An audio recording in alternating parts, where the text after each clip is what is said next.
Good afternoon. Welcome to the regularly scheduled meeting of the Community Development and Regulatory Services Committee for today, which is July 26th. We've been joined by all members of the committee, Council Members Cano, Quincy, Fry, Reich, and Warsami. We have a fairly short agenda today, starting with the consent agenda, which is items 3 through 8. I'm going to pull item 8 for a very small amendment. Are there any other items anyone would like to pull for discussion or amendments? Seeing none, I'll move items 3 through 7. All in favor signify by saying aye. Aye. Any opposed? Those items are approved. And on item 8, under subportion number 3, I'm going to amend the contract term for a duration of 1 year, and then we can come back if everything is good and extend for 2 at that point, and see where we're at on that. So I see some nodding of heads in the audience. It sounds like that will work. Are there questions about that amendment on item 8 or any other questions on item number 8? Seeing none, I'll move item 8. All in favor signify by saying aye. Aye. Any opposed? That item is approved. We'll then move to our first item, which is a discussion item with the MCDA Operating Committee, which is a modification of the interest rate for the loan at the Women's Club. Ms. Shaw, welcome.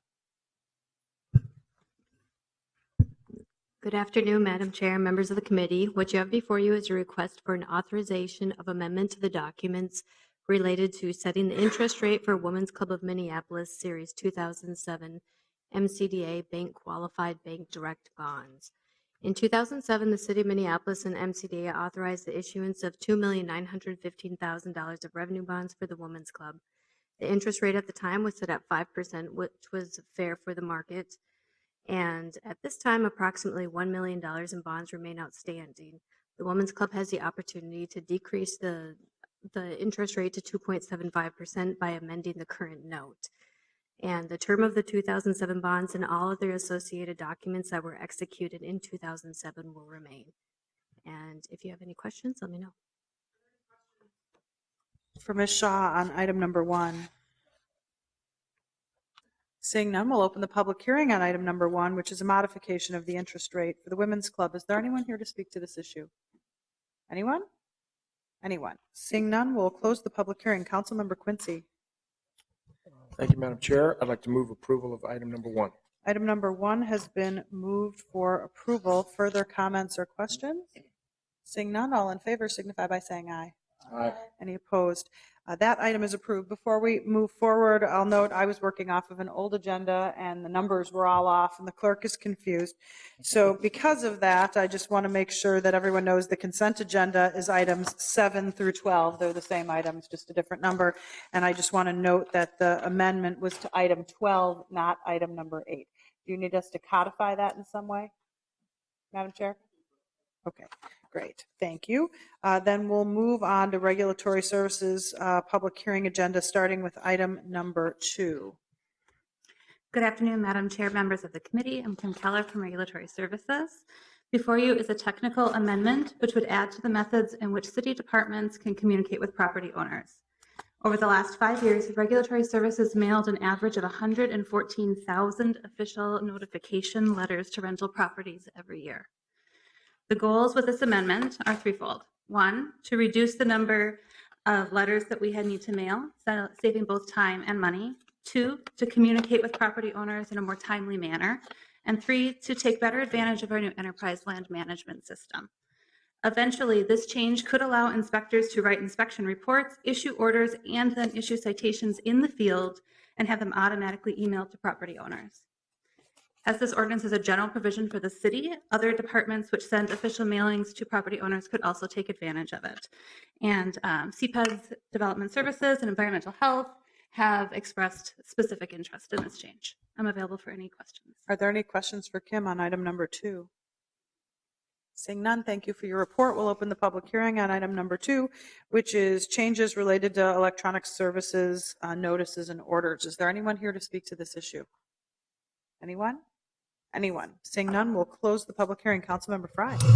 Thank you, Madam Chair. I move approval of this item, and we'll simply add that it's a common sense reform that helps our regulatory services as well as inspections just get with the present times. On the motion to approve item number 2, all in favor signify by saying aye. Aye. Any opposed? That item is approved. We'll then move on to items 3, 4, 5, and 6. This is what screwed up my numbering. Ms. Shaw, I think that the idea was to give people a sense of the program itself. Some people like me have been here a long time and are very familiar with it. Others are not at all. So just a general briefing on PACE, and then we can take all the public hearings for the projects at the same time. Okay, sounds great. Good afternoon. What you have before you is a request to hold a public hearing and pass resolution for each of 4 projects requesting property assessed clean energy or PACE financing. The PACE program is an innovative finance tool allowing for a private upfront capital to pay for energy efficiency and renewable energy upgrades to buildings. The clean energy improvements include building-related energy systems, mechanical systems, and renewable energy systems such as solar panels. The amount borrowed for the upgrades is repaid using a special assessment on the property over a set period of years. The special assessment is requested and agreed to by the property owner and the property's mortgage holder. The St. Paul Port Authority created the program to administer PACE financing in the state of Minnesota in 2013. The port authorized the issuance of up to $10 million in taxable revenue bonds to jumpstart the PACE program. And in December of 2013, Minneapolis City Council authorized entering into a joint powers agreement with the St. Paul Port Authority to administer PACE program for the City of Minneapolis projects. Per the agreement, the St. Paul Port Authority was designated to implement, administer, and provide upfront financing for the program, while the city is responsible for collecting the special assessments necessary to pay debt service on the financed improvements. In a typical PACE project, a client will evaluate measures that achieve energy savings, then apply to the port for financing. The Port Authority collects applicable finance and project documentation, then makes a determination if a project is eligible for PACE. After the project is approved by the Credit Committee for financing, a request for a special assessment is sent on to the City of Minneapolis. City staff facilitate the public approval process and obtain authorizations consistent with state statutes and city charter in order to complete the process of placing the assessment on the improved property. The projects before you today requesting authorization to utilize a PACE program are the Tubman facility located at 4432 Chicago Avenue, where they'll be installing the addition of 2 40-kilowatt solar installations, lighting upgrades, and other energy efficiency projects for a total amount of $159,000 to be paid in 20 increments over the next 10 years. The second project is Stillwater Companies located at 3736 Chicago Avenue for the installation of a 10-kilowatt photovoltaic system to the roof of their facility for a total project price of $47,500 to be paid in 20 increments over the next 10 years. The third project is Fortiva Investments located at 1830 East 35th Street for the installation of a solar array on the roof of their facility for a total amount of $35,000 to be repaid in 20 increments over a term of 10 years. And the last project is 861 East Hennepin Avenue, also known as the Miller Bag Building, for the upgrade of, or the installation of upgraded lighting and HVAC systems for a total of $200,000 to be paid in 30 increments over a term of 15 years. And it should be noted that all of the energy improvements to these 4 facilities will create utility savings that will be able to cover the debt service on all of these initial loans. Are there any questions for Ms. Shaw? You make it sound so easy. It is. Yeah, it's a lot of work. So thank you for all the work you've done on this. Seeing no further questions for Ms. Shaw, we'll open the public hearing on items 3 through 6, which are PACE financing approvals for 4 different projects as noted by staff. Is there anyone here to speak to this issue? Anyone? Anyone? Seeing none, we'll close the public hearing. Councilmember Frye. Thank you, Madam Chair. I will move approval of this item. Approval of these items has been moved. Are there further comments or questions? Seeing none, all in favor signify by saying aye. Aye. Any opposed? Anyone opposed? Those items are approved. We'll then move on to our 3 discussion items, starting with item number 13. Casey, welcome. Thank you. Good afternoon, Madam Chair, members of the committee. Before you today is a request to approve a $75,000 forgivable loan to Worth CoOp so they can open up their new store at the corner of Penn Avenue and Golden Valley Road at the ground floor of the Building Blocks apartment building.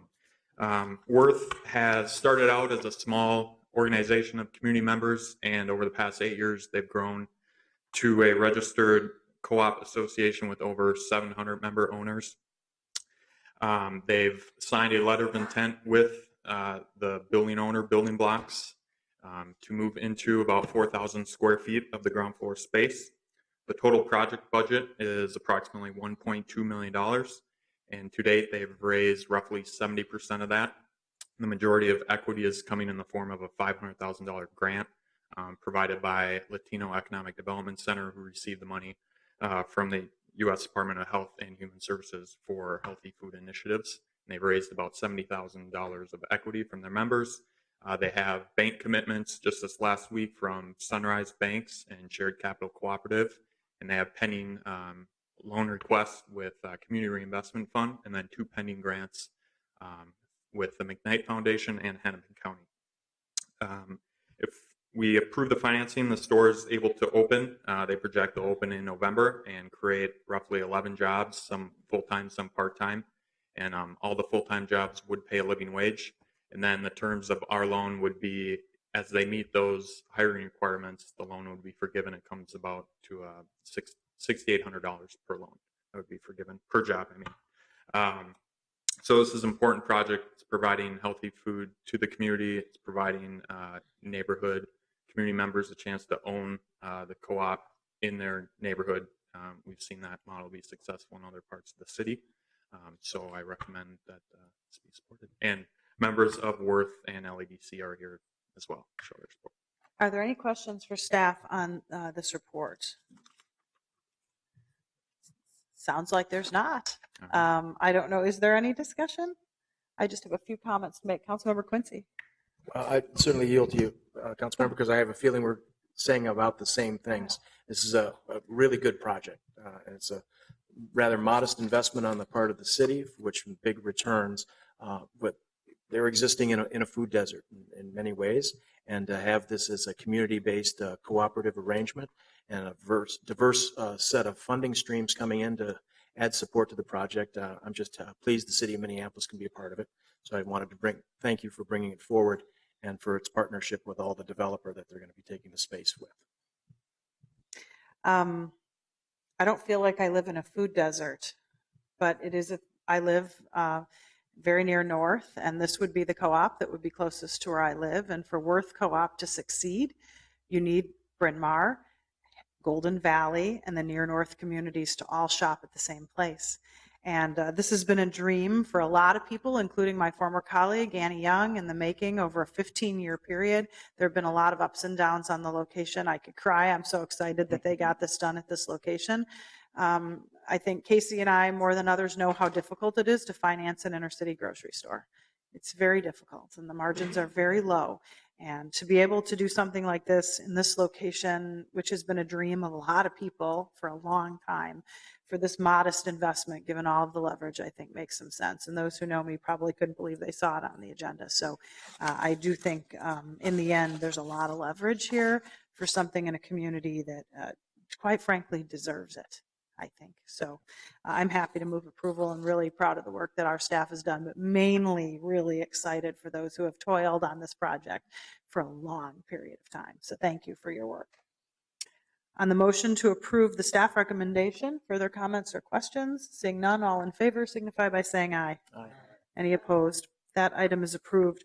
We'll then move on to the deed applications for the redevelopment grant program. Mr. Carroll, welcome. Thank you, Madam Chair, members of the committee. I'm Kevin Carroll from the Business Development Division of CPED.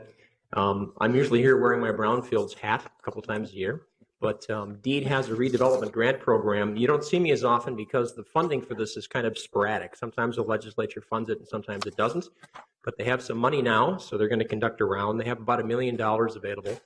The redevelopment grant program is different than the Brownfield programs in the sense that you can't use any of the grant money to clean up contamination. DEED believes that their own program and other programs cover that.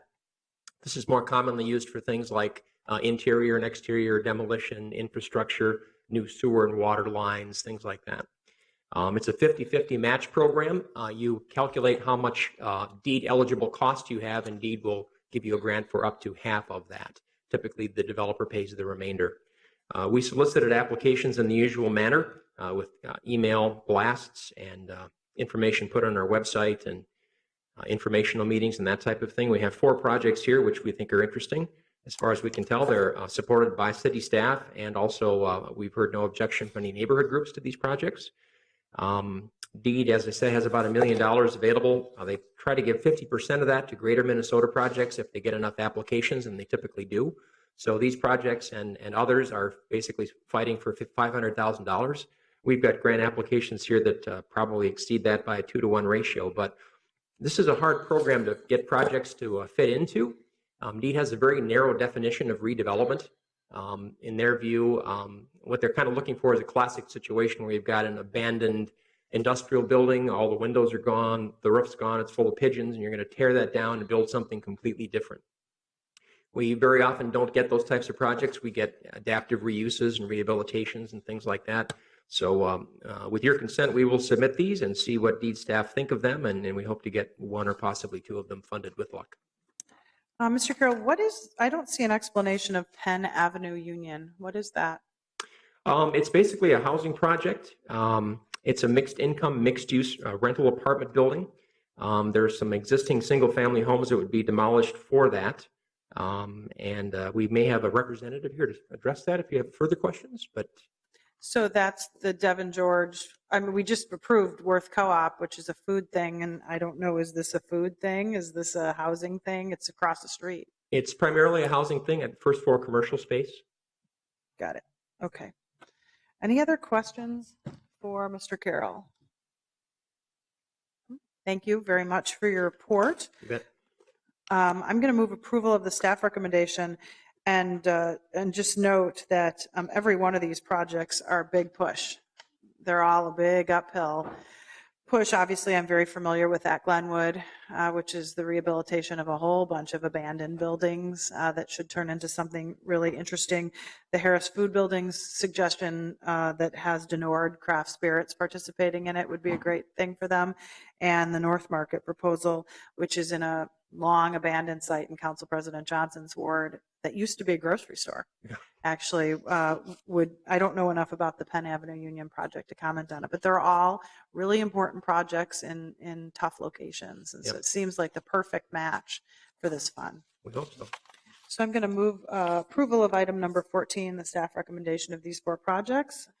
Anyone else? Seeing none, all in favor signify by saying aye. Aye. Any opposed? That item is approved. We'll move on to our last item. Mr. Lutz.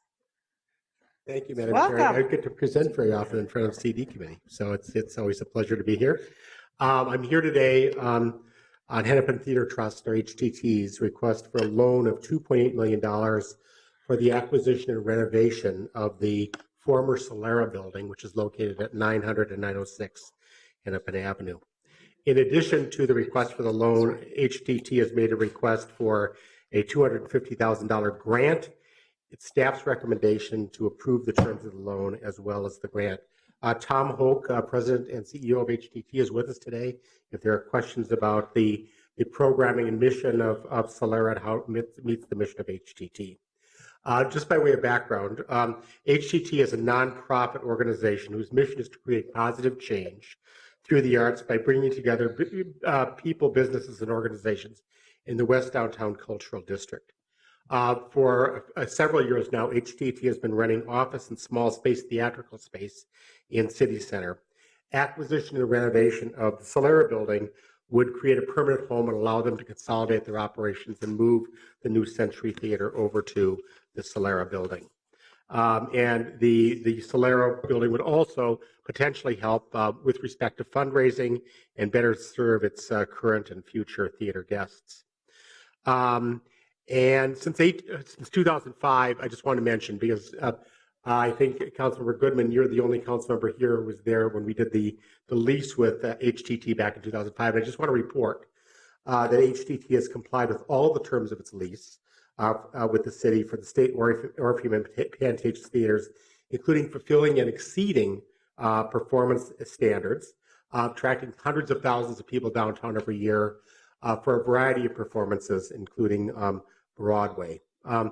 And just a little bit of background on the Solera building itself. The building is a 31,000 square foot vacant 3-story building, which is right next door to the Orpheum Theater on Hennepin Avenue, as I mentioned. The Hennepin Theater Trust intends to convert the main floor to serve trust donors and subscribers and to alleviate pressure on the Orpheum lobby and lounge. The second floor would provide lobby space for HTC staff, while the third floor would be flexible space for theatrical and arts education uses. And the roof, finally, the roof will serve as an outdoor lounge and classroom. In preparation for the acquisition of Solera, HTT undertook considerable due diligence, and there were no major issues found with respect to the property itself. The city and HTT jointly commissioned an appraisal for the property, which indicated the current value to be about $2.5 million. The current assessed value is roughly $2.8 million. HTT will engage a capital campaign consultant to conduct a feasibility study to detail new fundraising opportunities to be created by the project. And the capital campaign goal is to raise $5 million over the next 10 years, with the bulk of the fundraising occurring in the first 5 years. A major component of the capital campaign will be the potential naming rights for the donor lounge on the first floor of Solera. The trust will also seek property tax exemption for all parts of the facility that directly serve the nonprofit mission, which at the moment is anticipated to be the entire building. So let me just take a minute to outline just highlight the financing structure for the project. The loan amount would be $2.8 million, as I mentioned. The total project cost is $3.3 million. HTT will provide $250,000 in equity, and there'd be a city grant, which I'll get back to in a second, of $250,000. And the $3.3 million would be used as follows. There'd be $2.3 million for acquisition of the building itself, and then $1 million for planning and renovation costs.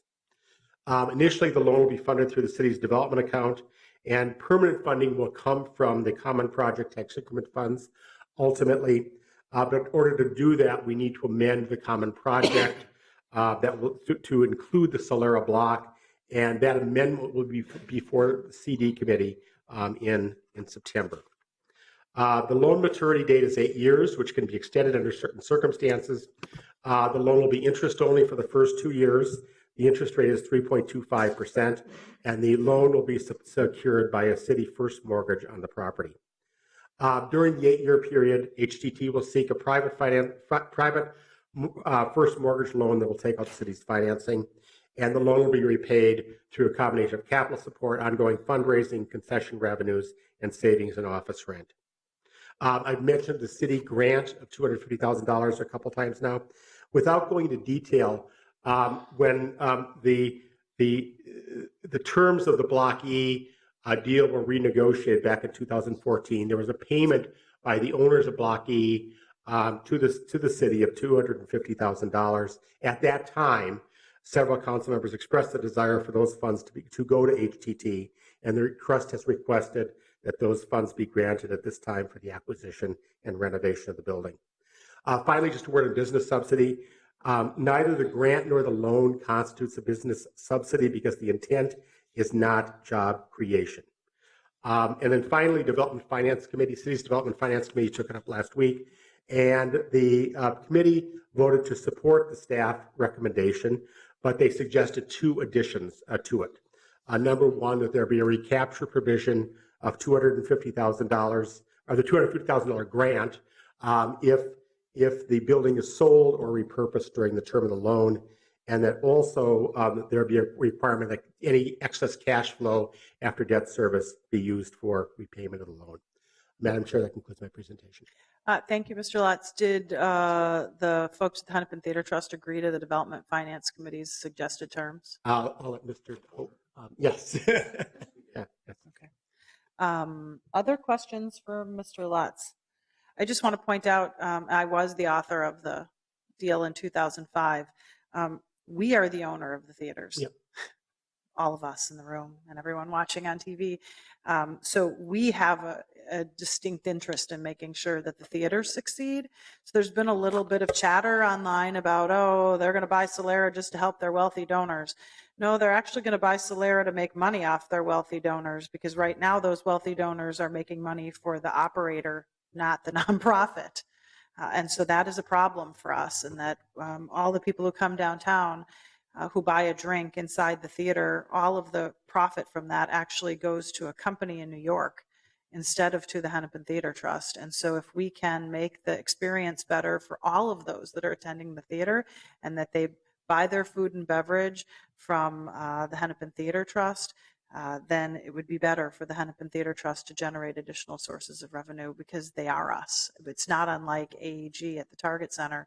Unfortunately, we still own it, but they operate it on our behalf, and the Hennepin Theater Trust has a similar arrangement. So this is almost like us loaning ourselves money, since we own the theaters, and that doesn't seem to be changing anytime soon, despite our best efforts to try to do that. Yes, exactly, Madam Chair. So are there other questions or comments? Mr. Hoke, did you want to say something? Okay, Councilmember Quincy? Well, thank you, Madam Chair. I just wanted to express my interest and support of this initiative. I think from a financial point of view, it's common sense for the city to take care of some of our greatest assets, and this makes a lot of sense, because there's not much at risk for that. We have a trusted partnership in the trust, and they're going to do a magnificent job. As you mentioned, it's not about job creation. This is about job preservation and just moving offices. So it's good to have them back on the street. I wondered if you, Mr. Lutz, or in fact, if Mr. Hoke wanted to talk about what's going on in that building now. Why is it in the best interest of the city to pursue this as the action? I'll let Mr. Hoke address. And how long has that been the case? Yes, Madam Chair, Council Member, the building has been vacant for about a year and a half now. So there's nothing going on inside the building. Right. As you can imagine, because of the work that we do, we actually have to be close to our theaters. We sell shows at night. We're over there regularly. So this is actually ideal in terms of location. The fact that it came on the market when it did, left us with, we hadn't really planned for that. But when I approached the owner after it had been on the market for a while, and he was receptive to our overture, we were able to work out a deal. So I think it's, it does fill a need both for our staff. We have outgrown our space. We believe that with our efforts in the West Downtown Cultural District, that we are going to generate increased property values for all the properties in the area. And we think that probably if we're paying rent to someone, that we're going to actually be working against ourselves. So this is actually an opportunity for us to get a toehold and a permanent home there. I should say, too, that in addition to the theater operation, because we are leading with the Walker Arts Center and Art Space and the City of Minneapolis through your city coordinator, the creation or activation of this cultural district, this is going to give us a great hub for doing that, because we work with a lot of individual artists. In fact, in the restoration of this building, we see a lot of opportunity. It's in really good structural shape, but there's a lot of, if you will, decoration that needs to happen. And we think that's a great opportunity to engage artists from throughout our community in doing that. Yes, thank you. There's many great reasons in addition to what's going to happen there. I think the risk is what would happen if you didn't move into there, and we don't want to lose control of that either. Yeah. Madam Chair, Council Member, I think, there are several good reasons to do this, not the least of which is the defensive play. We, witness the Lion King right now that is running at the Orpheum Theater, 5 weeks. Families are coming downtown. That's exactly what we want to see happen. Those are families that are sensitive to what they bring their children by. And so a use that's incompatible with attending the theater works against our ability to continue to use the theater as a magnet for people to come downtown. Yeah, very exciting. So thank you for working out this arrangement and for using common sense financial management with Mr. Lutz, and our Chief Financial Officer, Mr. Ruff, has certainly been instrumental in bringing it forward. Madam Chair, Councilmember, if I could just add, I do want to thank the city staff who have worked a lot on this. Mark Ruff, Mark Winkelhake, Chuck Lutz, Dan Hammer, and Charles Curtis, and thank them for their help. Great. Thank you. Would you like to move approval? I'd be happy to move approval of this item. Approval has been moved of item number 15. Further comments or questions? Seeing none, all in favor signify by saying aye. Aye. Any opposed? That item is approved. Seeing no further business before us, we are adjourned.